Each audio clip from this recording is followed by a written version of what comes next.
Uma boa tarde a todos. Para alguns, boa noite.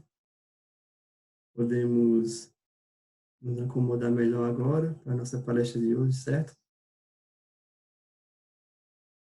Quem tiver alguma dúvida ou algum comentário no decorrer, pode mandar pelo chat, sem problema, certo? José, pode ativar teu microfone já.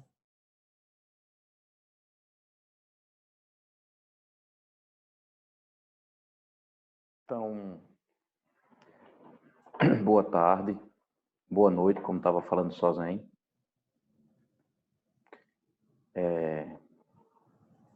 Hoje a gente vai refletir um pouco sobre as diversas formas que nós temos de viver, não é? O título é Entre as formas de viver, qual é a minha? Uma rápida e profunda análise sobre a vida e os relacionamentos. Na verdade, serão apenas algumas reflexões, não é? Esse tema a gente estudou aqui em agosto de 2015. Já está entrando aí para 5 anos. Foi a única vez que a gente estudou um pouco esse texto, né? Na verdade, esse texto ele é fruto de reflexão, uma reflexão que eu fiz, eu criei esse texto para fazer com que a gente analise de maneira ainda mais profunda a nossa vida. E antes de começar, eu queria que você pensasse, refletisse um pouco em qual lugar você está.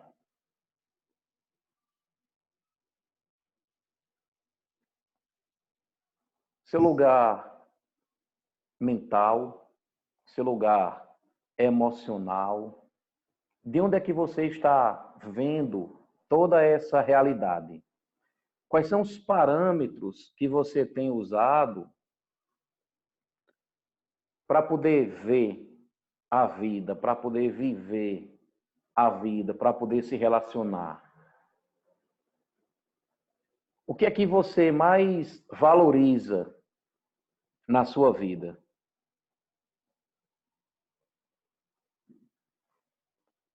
Quais são as coisas que você atribui mais valor, atribui mais importância? Porque, na verdade, a vida, ela é,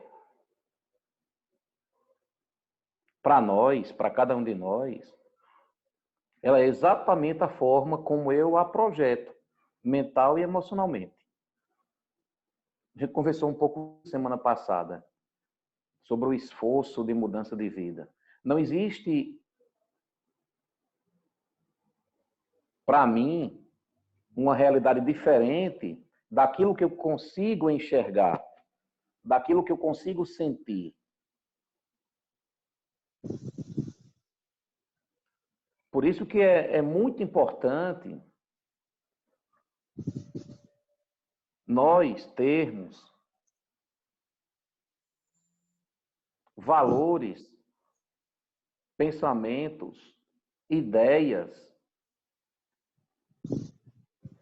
que promovam nossa libertação e não criem prisão para nós. Afinal de contas, não existe, para mim, um mundo diferente da forma que eu vejo e que eu sinto. Então, é preciso que essa base seja uma base saudável, seja uma base salutar. Por isso que eu comecei perguntando, o que é que você tem aí dentro? De pensamentos, de emoções, de valores, não é? De ideias. O que é que você valoriza na sua vida? Porque essas coisas que nós damos valor, fala muito sobre nós mesmos. Certa vez eu ouvi alguém dizendo uma frase assim: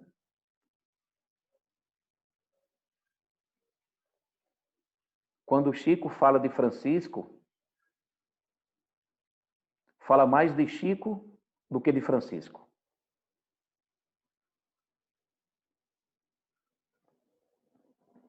Quer conhecer uma pessoa? Permita que ela fale. Porque aquilo que sai, guardando as proporções e as circunstâncias de dado momento, muitas vezes é aquilo que realmente se tem, que é o ditado popular que a gente usa muito. Cada um dá o que tem. Então, é importante você começar a perceber qual é esse lugar que você está vendo tudo, qual é esse lugar que você está sentindo toda a realidade. Sabe quando você conhece alguém e tem algum interesse maior, e tem um relacionamento mais sério, o que é que você faz? Você deixa outra pessoa se apresentar. Você deixa outra pessoa mostrar quem ela é. Por mais que esconda alguns detalhes que depois podem gerar conflito, mas é preciso dar espaço para as pessoas serem como elas são, para a gente poder conhecer as pessoas. Então, e outra coisa que a gente vai falar hoje e eu tenho muito cuidado quando eu falo isso, que é para a gente não parecer como sendo os super-heróis ou sendo uma casta privilegiada. Eu tenho muito medo quando a gente fala determinados assuntos que abre brecha para as pessoas pensarem esse tipo de coisa. Porque o que eu quero dizer é o seguinte, que de uma certa maneira, de uma certa forma, nós, não só nós que estamos aqui, mas as pessoas que conseguem, que podem ficar em casa diante desse isolamento que nós estamos passando, sem ter o seu orçamento totalmente comprometido, pessoas que têm tempo disponível, que podem investir em si mesma. Investir em si mesma no sentido mental, emocional. Nessa perspectiva, nós somos privilegiados, sem dúvida nenhuma. Porque tem pessoas que não têm esse espaço na sua vida. Ou de repente tem, mas não enxerga. E nós já conseguimos enxergar isso. Então é sobre isso que fala o texto de hoje. Entre as várias formas de viver, qual é a minha? Uma rápida e profunda análise sobre a vida e os relacionamentos. Eu considero que esse tema ele tem um potencial libertador. É um tema libertador, é um tema transformador, porque de posse desse conhecimento e com a prática do Zazen, nós passamos a ter ferramentas para observar profundamente a nossa vida e os nossos relacionamentos. E a partir da observação e com a mudança interior que nós vamos fazendo na nossa vida, nós podemos transformar a vida e os relacionamentos.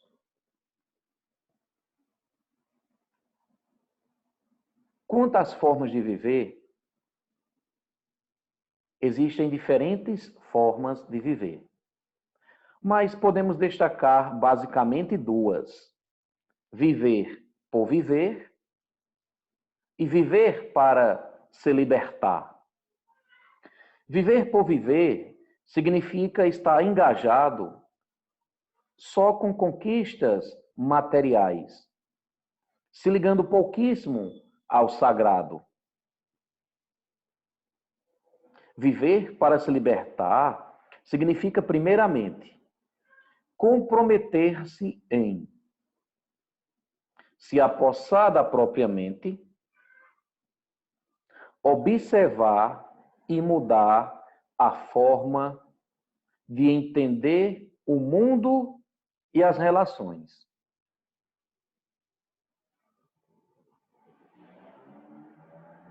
Os nossos conceitos são como uma lente, possibilitando o observador enxergar a realidade. A visão depende do grau, da forma e da limpeza dos valores que temos em nossa mente. A nossa visão de mundo é determinada, é influenciada pelo nosso karma. Se eu desejar alterar algo, eu mexo na minha percepção. Só para provar esta dependência entre karma e a forma de ver o mundo, duas pessoas criadas no mesmo ambiente, elas podem pensar e agir diferentemente.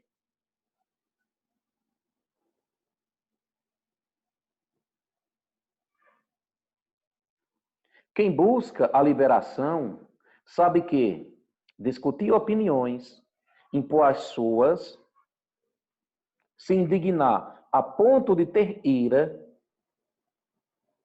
só gera karma negativo. Como podes querer se libertar desse jeito? Devido às nossas atitudes, a vida coloca seu espelho como familiares, amigos e colegas. O que eles são representam todas as possibilidades de você ser. Eles são como um espelho precioso, abre aspas, onde forma e reflexo se encontram. Você não é ele, mas ele é tudo de você.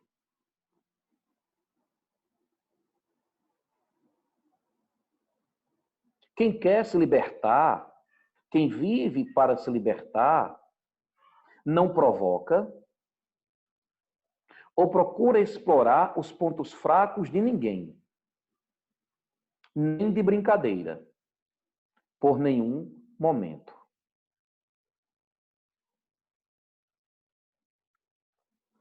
Agimos em função de causas e condições que criamos no passado. E isto explica o motivo de, muitas vezes, estarmos presos a pessoas ou a situações.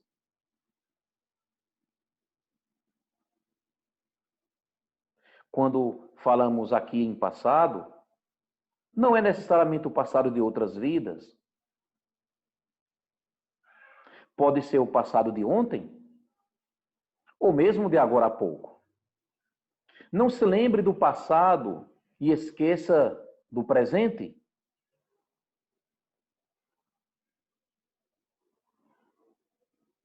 Não sofra. Não vale a pena sofrer. Não desperte a ira ou o desejo de ninguém. Aprenda a pensar e agir de maneira iluminada. Não viva a sua vida como um sonho, uma ilusão de uma noite escura.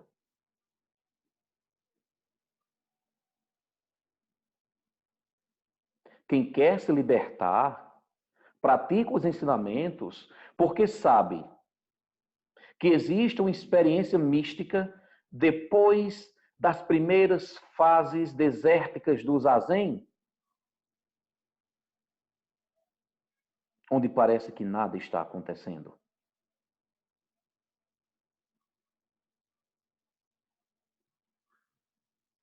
Quando as causas do sofrimento estão presentes, o sofrimento está presente.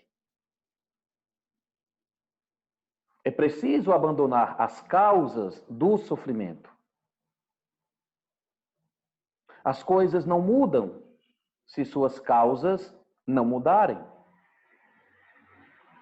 Os místicos praticam dia e noite, incessantemente, para alimentar o corpo e a mente com o sagrado.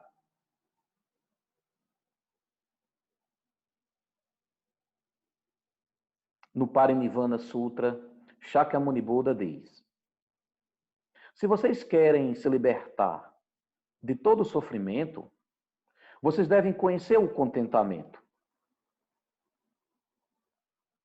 O estado de contentamento é a condição básica de prosperidade e bem-estar. A pessoa contente fica feliz, mesmo quando tem apenas a terra para se deitar sobre ela. A pessoa que não se contenta está insatisfeita, mesmo em palácios celestiais.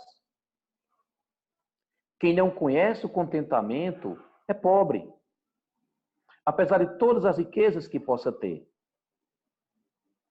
Alguém que é contente é rico, não importando quão pobre possa ser.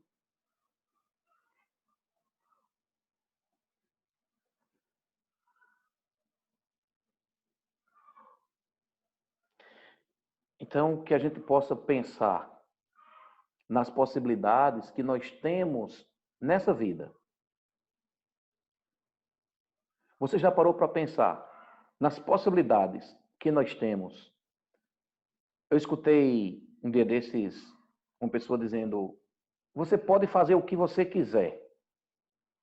A nossa impressão é justamente que nós podemos sair fazendo tudo o que a gente deseja. Nós não podemos sair fazendo tudo o que a gente deseja, a menos que existam as condições para tal coisa. Eu desejo ir agora para a Lua. Eu posso, se eu tiver as condições.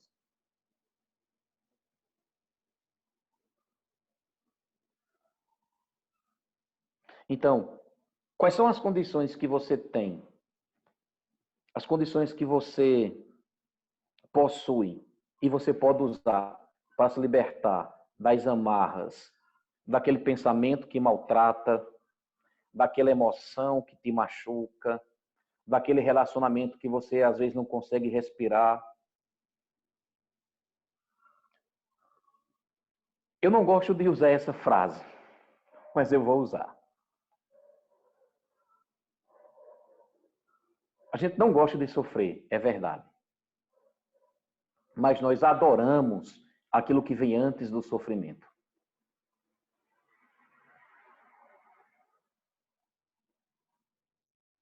Muitas vezes, o som da felicidade, muitas vezes lembra o som também do sofrimento.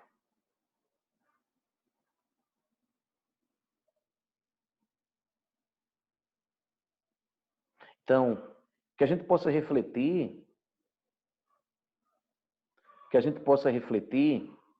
sobre a qualidade dos nossos relacionamentos. Licença, José, tem uma pergunta aqui, que é como não sofrer diante de tantas injustiças e como não se colocar no lugar do outro. Não é uma pergunta, é um excelente comentário, a gente assina embaixo. A grande questão não é que a gente não deva se colocar no lugar do outro, devemos. Mas como é que eu simplesmente não me paraliso com o sofrimento do outro? Porque muitas vezes nós ficamos de mãos atadas, de corpo inteiro atado. Mas de que maneira a gente pode diminuir o sofrimento do outro? Como? Vamos pegar Madre Teresa de Calcutá, Irmã Dulce, quem puder, assista. Pode assistir o filme de Irmã Dulce, mas quem não quiser assistir o filme todo, bote depois no YouTube, Irmã Dulce, Globo News. Maravilhoso. Espetacular. Ela chega na feira, inclusive tem essa cena no filme, ela chega na feira, ela vai pedir esmola para os pobres dela, o dono lá da banca cospe na mão dela, ela diz: isso é o que você tem para mim, agora eu quero a esmola para os meus pobres. Então nós, da posição que nós estamos, ou da posição que nós podemos ir, O que é que nós podemos fazer para minimizar o sofrimento do outro? Ou para, quem sabe, até extinguir o sofrimento do outro? E isso é feito em diferentes áreas. Aquelas pessoas que vão na parte do sofrimento físico, como, por exemplo, os médicos, os enfermeiros, os psicólogos na parte mental, emocional. Então, nós podemos. Uma vez perguntaram ao Dalai Lama, eu me lembro, perguntaram justamente essa questão sobre as injustiças, sobre as grandes tragédias, e o Dalai Lama disse o seguinte: eu sinto, mas esse sentir não pode me deprimir, não pode me imobilizar. Agora é preciso que eu tenha recursos para poder superar isso, esse sofrimento. De que maneira a gente pode? Porque nós podemos sim, dentro daquelas condições. A maior besteira que eu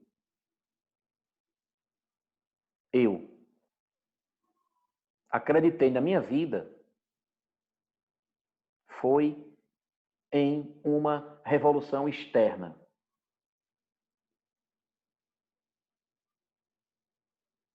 Em uma revolução externa. Que mudando o mundo, nós mudamos as pessoas. Se nós não mudarmos as pessoas, nós não vamos mudar o mundo.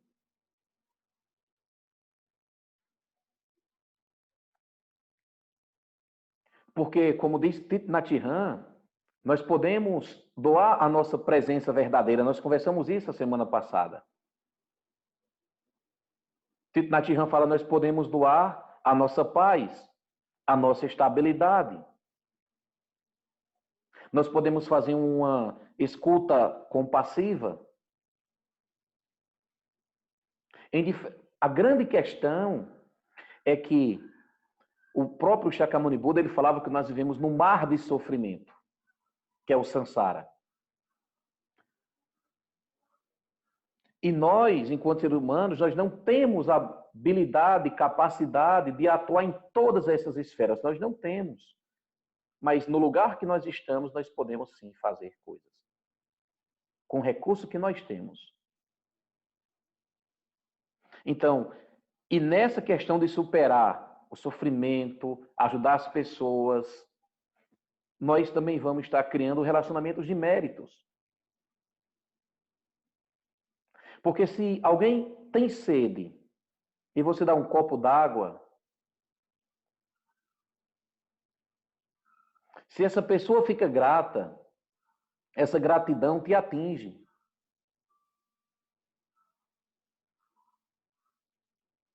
Se alguém tem fome e tu compartilha alguma coisa e essa pessoa tem gratidão por isso, essa pessoa fica feliz, fica contente, como é dito no Parinirvana Sutra, aquilo também te atinge no nível mais subjetivo.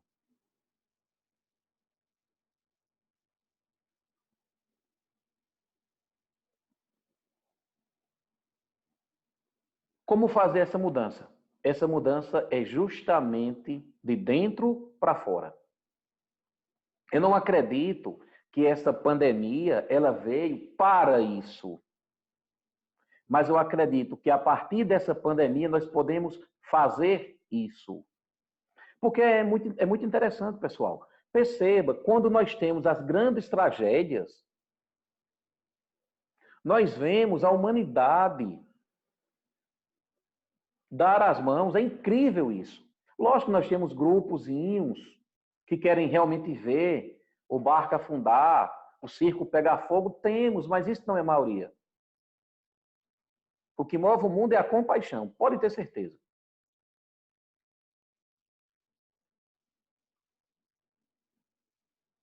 Então, essa mudança ela é feita de dentro para fora. E essa mudança ela não é preciso ser feita a partir de religião. Porque tem essa história mal contada, que se você tem religião, você é uma pessoa boa. Se você não tem, você é uma pessoa má. E não é o que se vê na realidade. Muitas vezes não é isso. Então, É interessante como, às vezes, a gente precisa analisar um pouco mais o tema do Sansara, que é justamente sobre isso. Sobre esse ciclo de nascimento e morte, sobre esse ciclo de sofrimento que nós temos. E hoje eu estava conversando com uma pessoa pelo Zap e ela disse, por que não falar sobre o Sansara numa oportunidade? E eu me mostrei preocupado porque o momento que a gente está, é preciso que a gente suavize também. Mostre as coisas como elas são, sugira ver a realidade a partir de uma certa perspectiva, mas sem colocar ou deixar transparecer níveis de sofrimento. Porque o que às vezes eu leio, escuto, conversando com as pessoas, é que isso que está acontecendo é um castigo da divindade, é um castigo da natureza, é um castigo da espiritualidade, e que veio para tal coisa.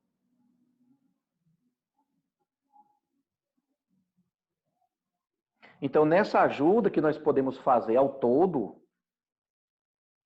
que o Buda fala dessa questão do nosso impacto sobre o planeta, os monges na época do Buda e até hoje em algumas tradições, eles só comem uma vez ao dia, que é o almoço. Então, de que maneira eu posso diminuir meu impacto sobre o meio ambiente? Que é o que a gente chama de pegada ecológica. Mas eu quero voltar àquela frase que eu disse. Nós não gostamos de sofrer, mas nós gostamos, adoramos aquilo que vem antes do sofrimento. Então, a partir dessa ajuda, nós podemos criar relacionamentos positivos com as pessoas. Nossa, como é bom, como é maravilhoso quando você encontra aquela pessoa que te fez rir. Quando você encontra uma pessoa que te mostrou alguma coisa com clareza que você não via. Ela vai lá do outro lado da rua, você tem vontade de ir lá buscar a pessoa. E o contrário é verdadeiro também. Quando alguém te prejudicou, o máximo que você quer, às vezes, dependendo de qual seja a sua emoção, seus pensamentos, você quer chegar perto para prejudicar o outro. Então, que nós possamos criar relacionamentos de mérito com as pessoas. Nós podemos, sim, pacificar, purificar os nossos relacionamentos. E quando eu digo purificar, eu não falo aqui em débitos. Como que precisamos viver para pagar alguma coisa. Que foi um outro assunto que hoje faz 15 dias que a gente falou, que foi sobre o karma. Na perspectiva budista, karma, muitas vezes, não é só pessoal. Nós dois temos um karma. Todos nós aqui temos um karma. Isso existe. Mas só que existe muitas vezes karma que a gente chama de karma situacional. É uma situação. Ou seja, a minha falta de habilidade com a tua falta de habilidade de se relacionar provoca um mal-estar tão grande que talvez a coisa mais fácil que eu tenha para atribuir esse nome karma e que nós temos que pagar.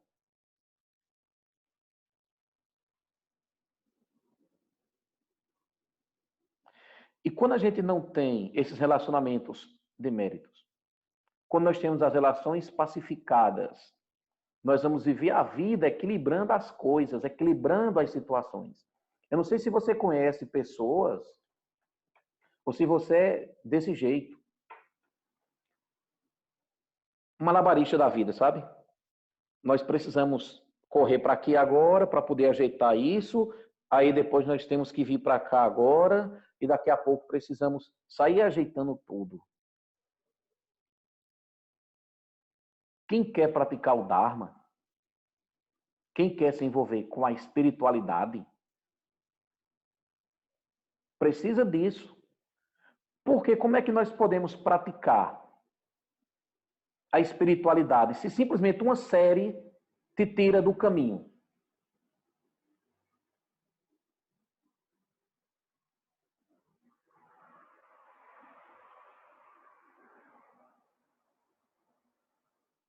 Então, não quer. Porque quem quer e tem as condições, entra no portal sem portas do Zen.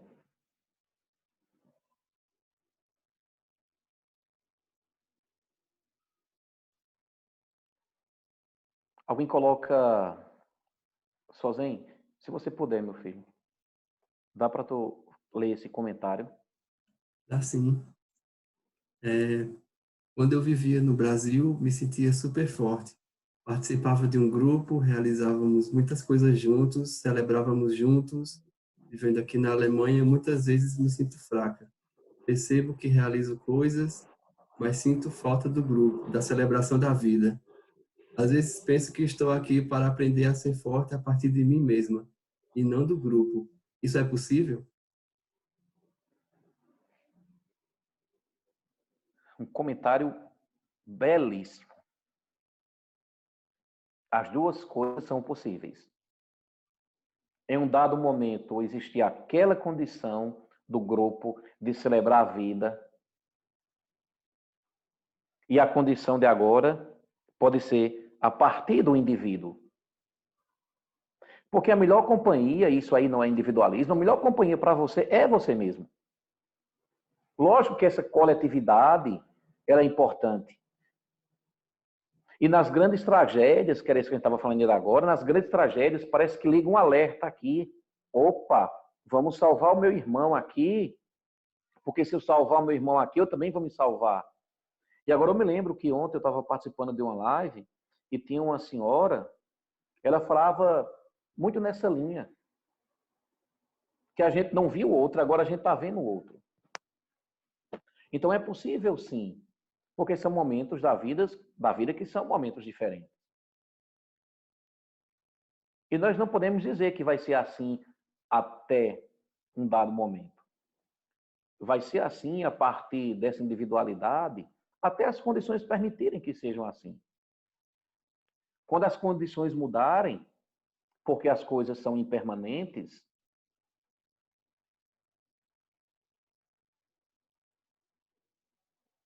um outro grupo pode surgir. Então, por isso que esse comentário é belíssimo, porque justamente reflete o que eu pedi para a gente começar a fazer, que é em que lugar nós estamos. É justamente esse lugar mental, emocional. E alguém coloca mais alguma coisa. Sozinho. Como lidar com os pensamentos, sentimentos que causam sofrimento?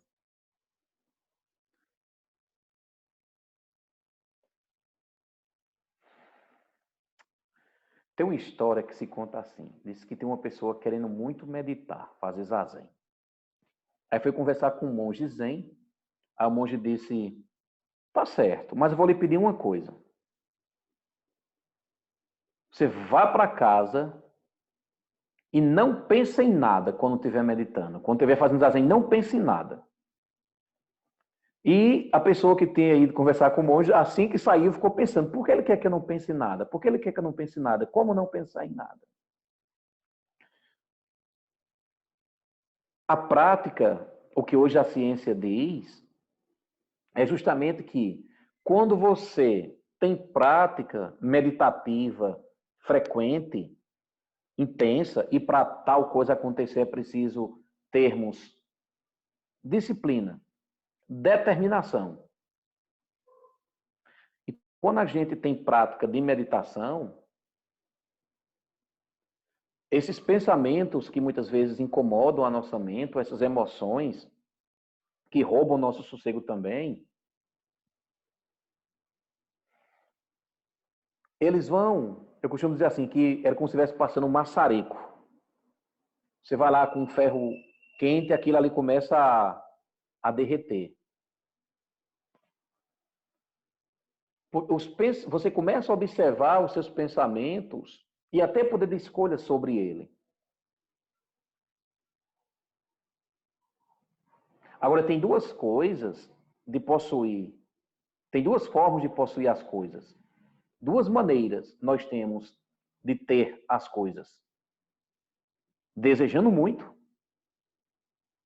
ou não querendo de forma alguma.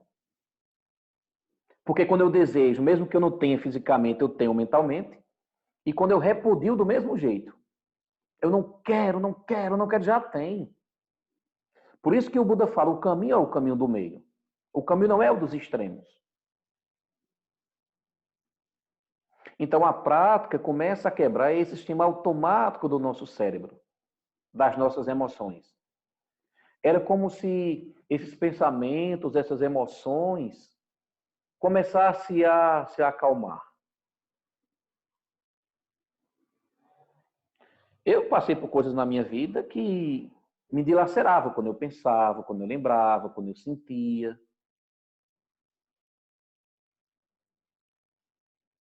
Tem coisas que quando eu penso eu ainda sinto, mas eu sinto num nível de profundidade menor do que antes. Às vezes eu dou até risada. Então é preciso entrar na prática. É a coisa mais difícil do mundo. E ontem na live uma pessoa falava isso. É uma das coisas mais difíceis do mundo é você ficar parado, em zazen. E mais difícil ainda é você entrar na sua própria mente. E a forma que nós temos de entrar na nossa própria mente, nas nossas próprias emoções, é através da prática. Eu já participei de várias tradições. Em uma delas, eu me lembro que eu recitava muito um texto, recitava o dia todo, recitava.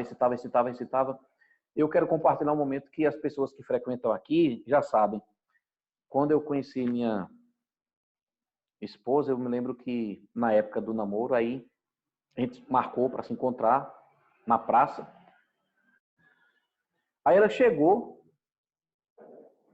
com um colega. Toda aquela minha prática de recitação, aquela paz embasada no som, foi para água abaixo. Eu senti destruído.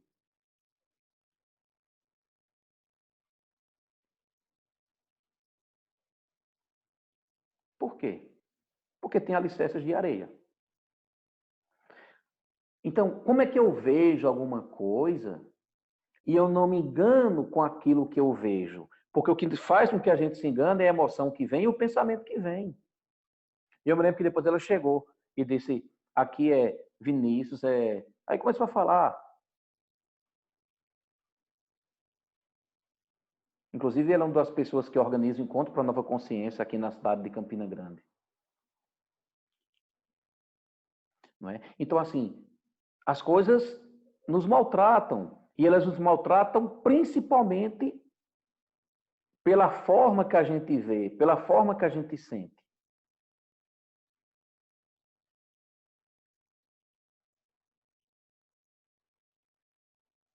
Então, nós temos, pessoal, voltando a um dos primeiros temas que eu tinha falado, nós temos, de alguma forma, uma vida humana preciosa.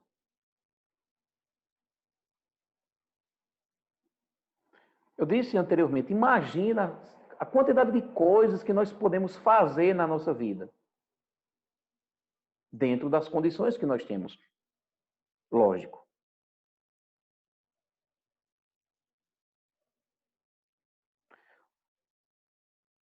Conta-se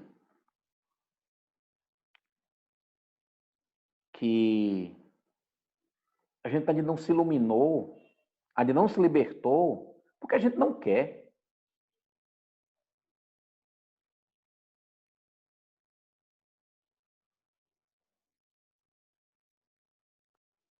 O querer, que foi outra coisa que a gente trabalhou, estudou sábado passado, esse querer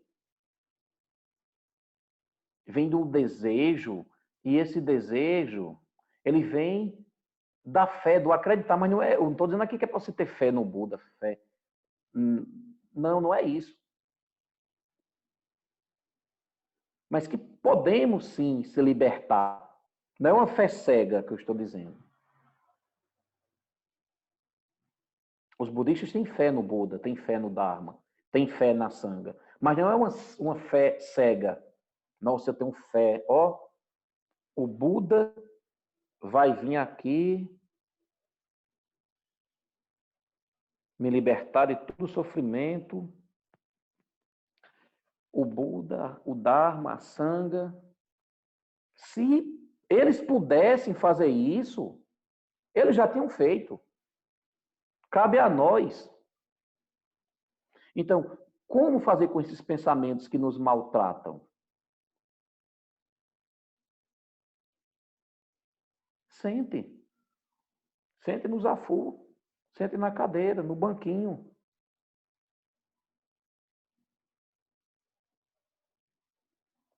É incrível, pessoal.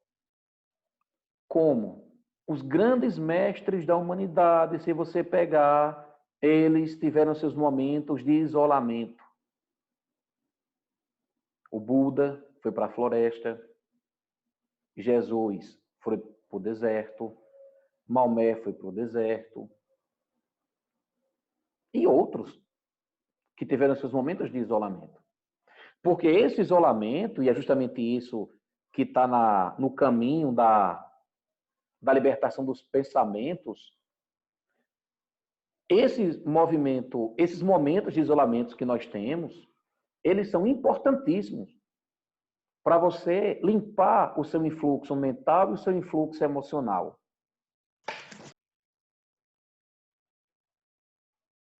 Então, como é que eu posso purificar a minha mente? Como é que eu posso purificar minhas emoções? Sentado, sentada.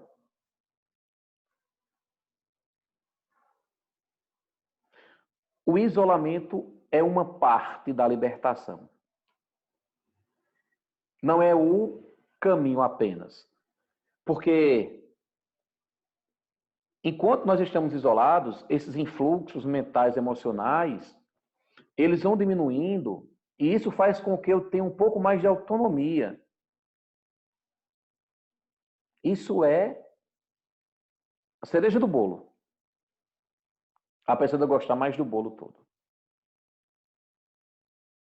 Mas nesses momentos de isolamento, nesses momentos que nós temos em Zazen, 30 minutos, 40 minutos, 50 minutos, um dia inteiro, um mês inteiro, isso assenta esses pensamentos, essas emoções. Isso começa a diminuir a intensidade sobre nós. E quando a gente pratica, a gente passa a ter um pouco mais de autonomia sobre esses pensamentos, sobre essas emoções, sobre essas angústias. Não vai ser na primeira vez que a gente vai conseguir isso. Se eu disser que vai ser a primeira vez, estou mentindo. Se eu disser que vai ser um mês, estou mentindo. Talvez demore 1 ano, 3 meses. Meu primeiro professor gostava muito assim. Peça para a pessoa fazer 3 meses de zazen. E é incrível como a partir dos 3 meses, a gente realmente fazendo diariamente 40, 50 minutos, a gente começa a sentir realmente uma melhora.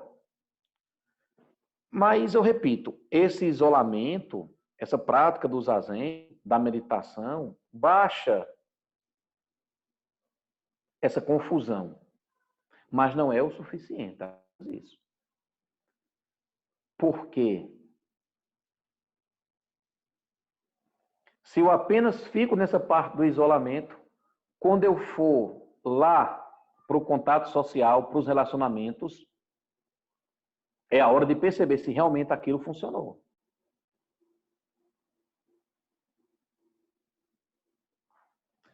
Tem um ditado no Zen que diz o seguinte: a prática começa quando a gente se levanta do zafu. Quando a gente se levanta da almofada e vai para os nossos relacionamentos. Isso é a verdadeira prática. Na meditação, no zazen, nós começamos a abdicar desses pensamentos. Nós começamos a abdicar dessas emoções. Para quando a gente se levantar, quando aquilo vir, a gente abdicar, sem fazer luta.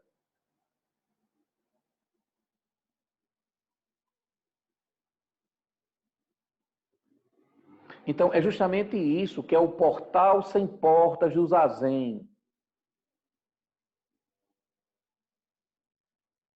Pessoal, é uma coisa que você pode fazer em qualquer lugar do mundo, pode estar o maior barulho do mundo, você pode fazer isso.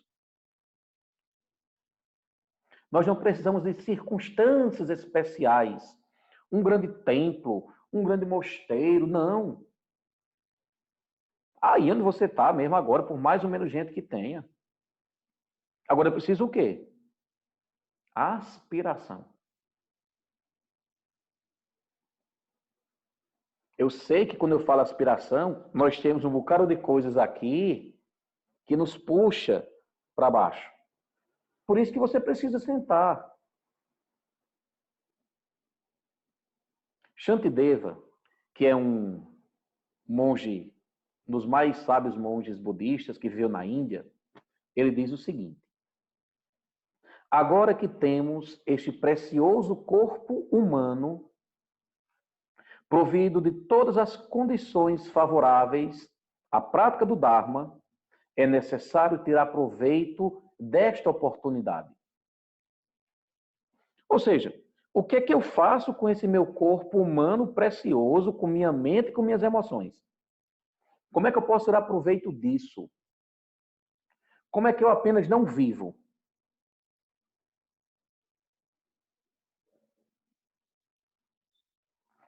Como é que eu não fico apenas esperando?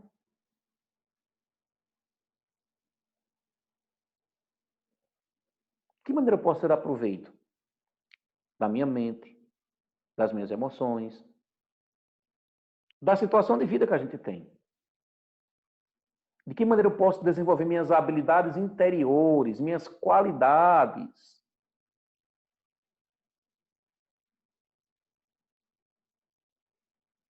Porque são essas qualidades e também são esses defeitozinhos que nos acompanham o tempo todo.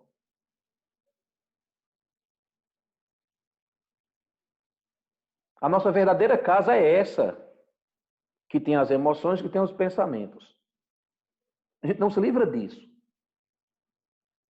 Isso nos acompanha. Agora, o que é que eu levo? Por isso que a gente diz, sente, desafio. Então é preciso tirar proveito. Eu gosto de dizer assim, aqui, para aqueles que praticam aqui, que a gente, ao morrer, que a gente pelo menos morra, no mínimo, nas condições que nasceu. Não dá para a gente morrer numa situação pior do que nasceu. E quando eu digo situação, não falo de situação financeira. Eu falo de uma situação emocional, de uma situação mental, eu falo de sabedoria, eu falo de qualidade de vida interna. Porque é realmente essa qualidade de vida interna que faz com que a nossa vida seja preciosa.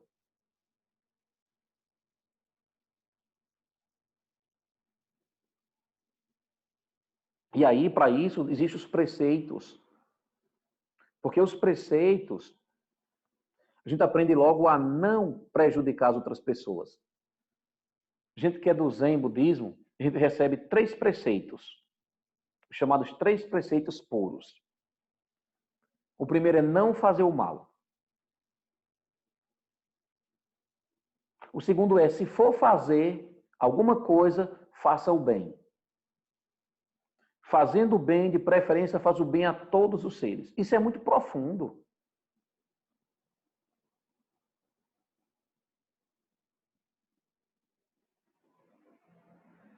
Então é preciso que a gente tire proveito dessa vida que a gente tem.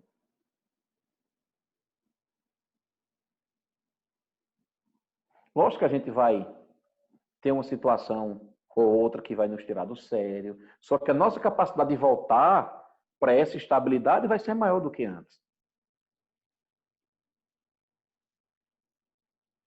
Então não desperdice a sua vida, como eu coloquei no texto anteriormente. Não desperdice a sua vida. Se você tem tempo de praticar, se você tem os ensinamentos disponíveis, se você tem condição mental, emocional de praticar, não perca tempo. Porque isso vai fazer com que sua vida fique ainda mais preciosa, mais valiosa. E não é só a sua, não. A vida das pessoas que convivem com você também. Isso começa a criar uma interdependência positiva.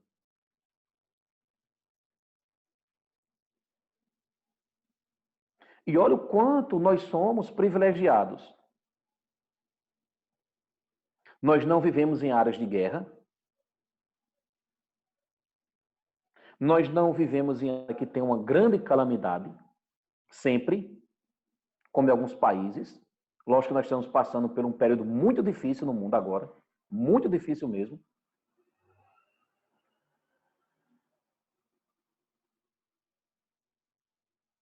Nós não vivemos em lugares que pedem para a gente matar o outro. Nós não precisamos trabalhar o dia inteiro para poder conseguir a nossa sobrevivência física, para poder a gente comer, se alimentar. Nós poderíamos ter nascido, que não é o caso, com vários problemas mentais, que dificultassem a gente entender o Dharma. A gente poderia estar completamente imobilizado.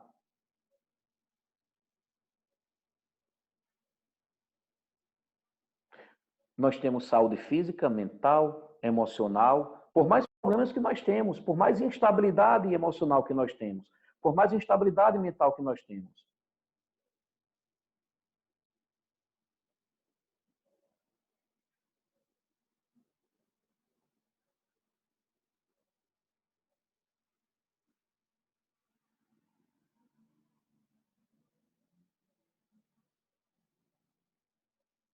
Tem um tema, talvez a gente estude, quem sabe, que já 2 pessoas perguntaram sobre, que eu estava falando do Sansara, né? E é interessante porque, na perspectiva budista, o céu e o inferno, eles não são entendidos necessariamente como sendo lugar físico. Nós podemos estar aqui agora amando ou odiando isso. Então, nós não precisamos morrer para acessar céu ou inferno. É como eu vivo. É como eu me relaciono.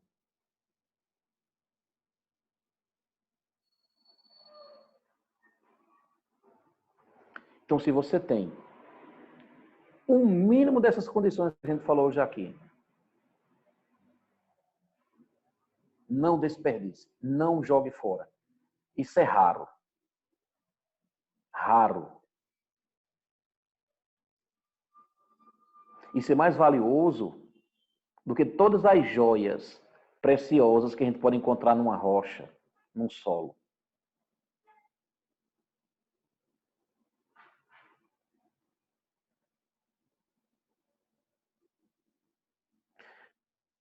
A gente se dedica pouco a gente mesmo.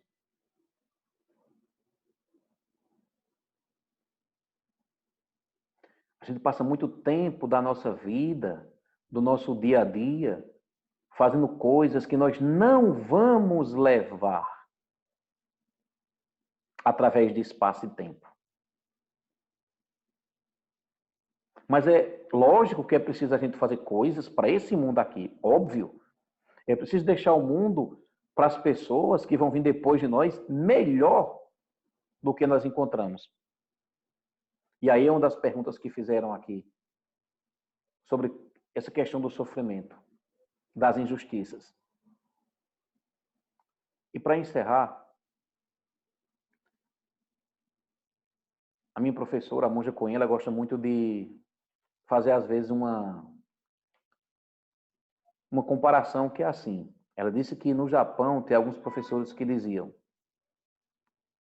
nós vivemos todos nas mãos do Buda. Outros diziam que nós somos as mãos do Buda. E o que essas mãos fazem?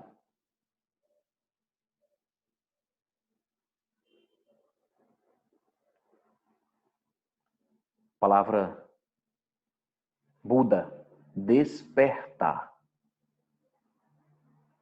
Perceber que nós somos muito mais do que esses pensamentos, essas emoções, essa forma física, nós temos, nós somos, nós possuímos a mesma natureza dos mestres iluminados. Nós temos a mesma natureza do Buda.